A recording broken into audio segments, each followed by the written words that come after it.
मैं एक और शानदार वैकेंसी का अपडेट लेकर आ चुका हूँ। ये एक शानदार वैकेंसी रहने वाली है। बहुत टाइम से बहुत सारे कैंडिडेट इस वैकेंसी का इंतज़ार कर रहे थे। फाइनली आपका इंतज़ार ख़त्म हो चुका है।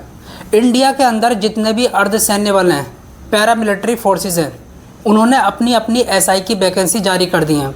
और ये कलेक्टिवली वैकेंसी कौन निकाल रहा है? एसएससी सीपीओ निकाल रहा है। तो आपके पास एक शानदार अपॉर्चुनिटी है सेंट्रल फोर्स में एसआई बनने की।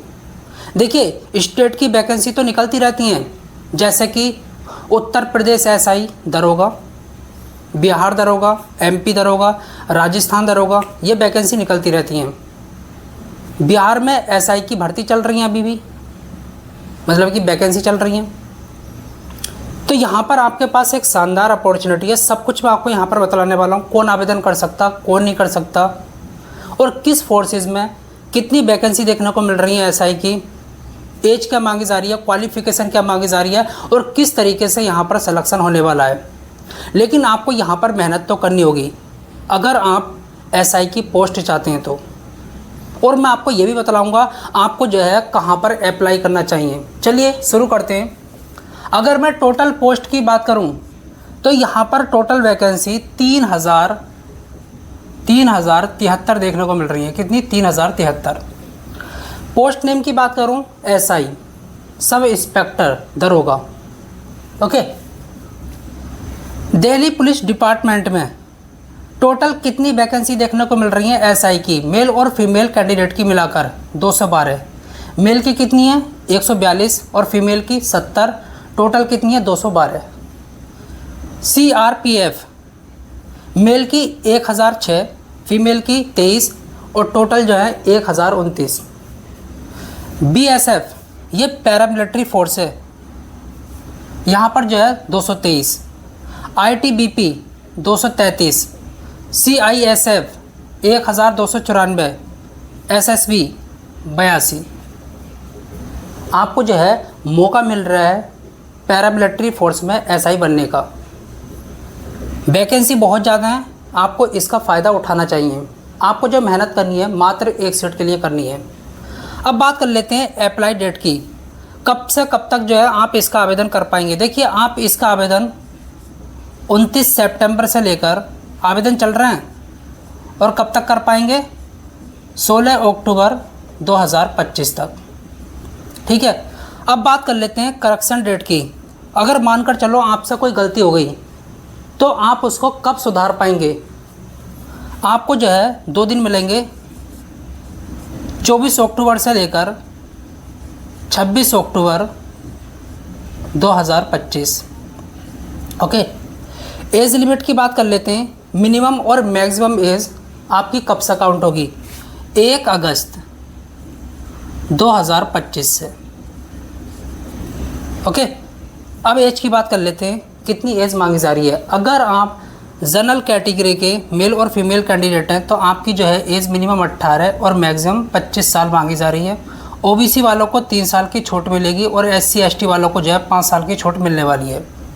तो एज में तो कोई दिक्कत है नहीं यहाँ पर।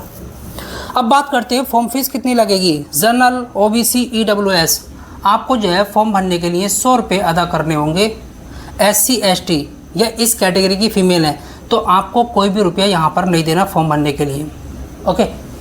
अब बात कर लेते हैं सिलेक्शन प्रोसेस की। सबसे पहले आपका जो है रिटन एग्ज़ाम होगा, पेपर 1। उसके बाद में फिज़िकल होगा, फिर पेपर 2 होगा, फिर मेडिकल होगा। आपको यहाँ पर मेहनत करनी है, मेहनत। पेपर 1 के सिलेबस की बात कर लेते हैं। किस सब्जेक्ट से कितने क्वेश्चन पूछाएंगे और कितना टाइम आपको मिलने वाला है।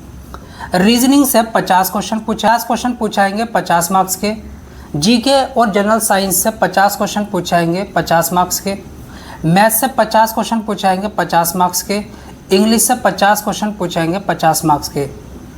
टोटल 200 क्वेश्चन होंगे 200 मार्क्स के। 2 घंटे आपको करने के लिए मिलेंगे। निगेटिव मार्किंग यहाँ पर जो है 0.25 की रहने वाली है, 0.25 की। आपको यहाँ पर मेहनत तो करनी है भाई। आपको मौका मिल रहा है सेंट्रल फोर्स में एसआई बनने का, पैरामिलिट्री फोर्स में एसआई बनने का। एक बहुत बड़ी पोस्ट है। फिज़िकल की बात कर लेते हैं। रिटर्न के बाद में आपका फिज़िकल होगा, यहाँ पर मेल की बात करेंगे और यहाँ पर फीमेल कैंडिडेट की बात करेंगे। चलिए, हाइट कितनी मांगी जा रही है? 170 सेंटीमीटर। एसटी वालों की 162 सेंटीमीटर। यहाँ पर बात करेंगे फीमेल कैंडिडेट की 157 सेंटीमीटर, जो जनरल से आती हैं, ईडब्ल्यूएस से आती हैं, ओबीसी से आती हैं। एसटी वालों को यहाँ पर छूट मिलेगी, इनकी हाइट 154 सेंटीमीटर मांगी जा रही है। अब बात कर लेते हैं चेस्ट की। आपका चेस्ट मिनिमम 80 और मैक्सिमम 85 सेंटीमीटर होना चाहिए। एसटी वालों को यहाँ पर छूट मिलेगी, आपका चेस्ट 77 से लेकर 82 सेंटीमीटर होना चाहिए। फीमेल कैंडिडेट का चेस्ट मेज़र नहीं होगा। अब बात कर लेते हैं रेस की। देखिए, यहाँ पर जो है 2 दौड़ होंगी, एक तो रेस और एक रनिंग, जिसमें आपको फास्ट दौड़ना होता है, रेस उसको बोलते हैं। 100 मीटर आपको दौड़ना होगा 16 सेकंड के अंदर अंदर। 100 मीटर 16 सेकंड, बहुत आसान है। फीमेल कैंडिडेट को 100 मीटर दौड़ना होगा, रेस लगानी होगी 18 सेकंड के अंदर अंदर। अगर आप इससे ज़्यादा टाइम लेते हैं तो डिस्क्वालीफाई, फिर आगे आप कुछ भी नहीं कर पाएंगे। रनिंग की बात कर लेते हैं। मेल को 1.6 किलोमीटर जो है दौड़ना होगा 6.5 मिनट के अंदर अंदर, ये मिनिमम टाइम है। अब बात कर लेते हैं फीमेल कैंडिडेट की। आपको जो है 800 मीटर दौड़ना होगा 4 मिनट के अंदर अंदर। लॉन्ग जंप मेल को 3.6 मीटर का एक गड्ढा जो है कूदना होगा, और फीमेल कैंडिडेट को 2.7 मीटर का एक गड्ढा कूदना होगा। हाई जंप की बात कर लेते हैं। मेल कैंडिडेट को 1.2 मीटर का जो है कूदना होगा, ऊंची कूद लगानी होगी, और फीमेल को 0.9 मीटर ये ऊंची कूद लगानी है आपको। अब बात कर लेते हैं शॉर्ट पुट की, गोला फेंक। मेल को 4.5 मीटर जो है गोला फेंकना होगा, 16 पॉइंट का होगा, लगभग 7.5 किलो का, और फीमेल को यहाँ पर नहीं फेंकना। ठीक। अब बात करते हैं पेपर 2 की। जब आपका फिजिकल हो जाएगा तब आपका पेपर 2 होगा, और आपको जब मेहनत करनी है यहाँ पर करनी है। यहाँ पर देखिए, यहाँ पर सिर्फ इंग्लिश के, किसके? इंग्लिश के 200 क्वेश्चन पूछाएंगे। कितने? 200 क्वेश्चन, 200 मार्क्स के। 2 घंटे आपको करने के लिए मिलेंगे, और निगेटिव मार्किंग यहाँ पर कितने की रहने वाली है भाई? 0.25 की रहने वाली है। तो आपको जो मेहनत करनी है यहाँ पर करनी है। ये तो क्वालिफाइंग नेचर का है, पेपर 1, इसमें मेहनत करनी है, और इसमें मेहनत करनी है पेपर 2 में। फिजिकल और पेपर 2 में आपको मेहनत करनी है, यहाँ से आपकी मेरिट बनेगी। अब सैलरी की बात करें तो देखिए, आपको जो इन हैंड सैलरी मिलेगी जब आपकी ज्वाइनिंग हो जाएगी, करीब 55,000 रुपये इन हैंड। सैलरी बहुत ज़्यादा है। अब बात कर लेते हैं आपको जो है कहाँ पर अप्लाई करना चाहिए। देखिए, अलग अलग पैरामिलिट्री फोर्सेस हैं, अर्धसैन्य बल, दिल्ली पुलिस, इसमें आप कर सकते हैं, आपकी चॉइस है।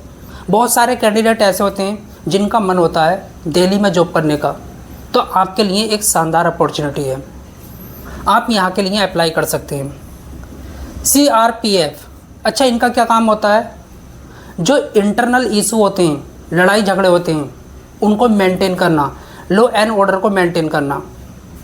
BSF, आपको पता है भारत की सीमा पाकिस्तान से भी लगती है और बांग्लादेश से भी लगती है, तो वहाँ पर जो है सुरक्षा प्रदान करना, निगरानी रखना। यहाँ पर भी आप अप्लाई कर सकते हैं, लेकिन थोड़ी हार्ड है। ITBP, आपको ये पता होना चाहिए भारत की सीमा चीन से लगती है, तिब्बत, चीन, तो यहाँ पर जो है ये सुरक्षा प्रदान करते हैं और निगरानी रखते हैं, कोई इलीगल काम ना हो, तस्करी ना हो, और कोई लड़ाई झगड़ा ना हो। CISF, ये क्या होता है? ये होता है आपका, आपने देखे होंगे जो अंतर्राष्ट्रीय हवाई अड्डे होते हैं और जो आपके सरकारी डिपार्टमेंट होते हैं, वहाँ पर इनकी जॉब होती है CISF की। तो मैं आपसे यही कहूँगा, आपको जो है यहाँ पर अप्लाई करना चाहिए। पहली चॉइस आपकी ये होनी चाहिए। आपको जो है धूप में नहीं मरना एक तो, और आपको जो है बहुत ज़्यादा सुविधाएं मिलेंगी। आपको अंतर्राष्ट्रीय हवाई अड्डे के अंदर काम करने को मिलेगा। आपने देखा होगा चेकिंग के दौरान भी खड़े रहते हैं, ठीक। SSB ये क्या होता है? आप जानते होंगे भारत की सीमा भूटान और नेपाल से रखती है, तो वहाँ पर सुरक्षा प्रदान करना और निगरानी रखना, ये इनका काम होता है। यहाँ पर 82 हैं, ठीक है। तो मैं आपसे यही कहूँगा, आपकी पहली चॉइस CISF होनी चाहिए और दूसरी चॉइस आपकी दिल्ली पुलिस होनी चाहिए। That's all. तो मैंने आपको यहाँ पर सब कुछ बतला दिया डिटेल में, कहाँ पर आपको अप्लाई करना और कितनी मेहनत करनी है। अगर आपको यहाँ पर सिलेक्शन चाहिए तो आपको मेहनत तो करनी होगी।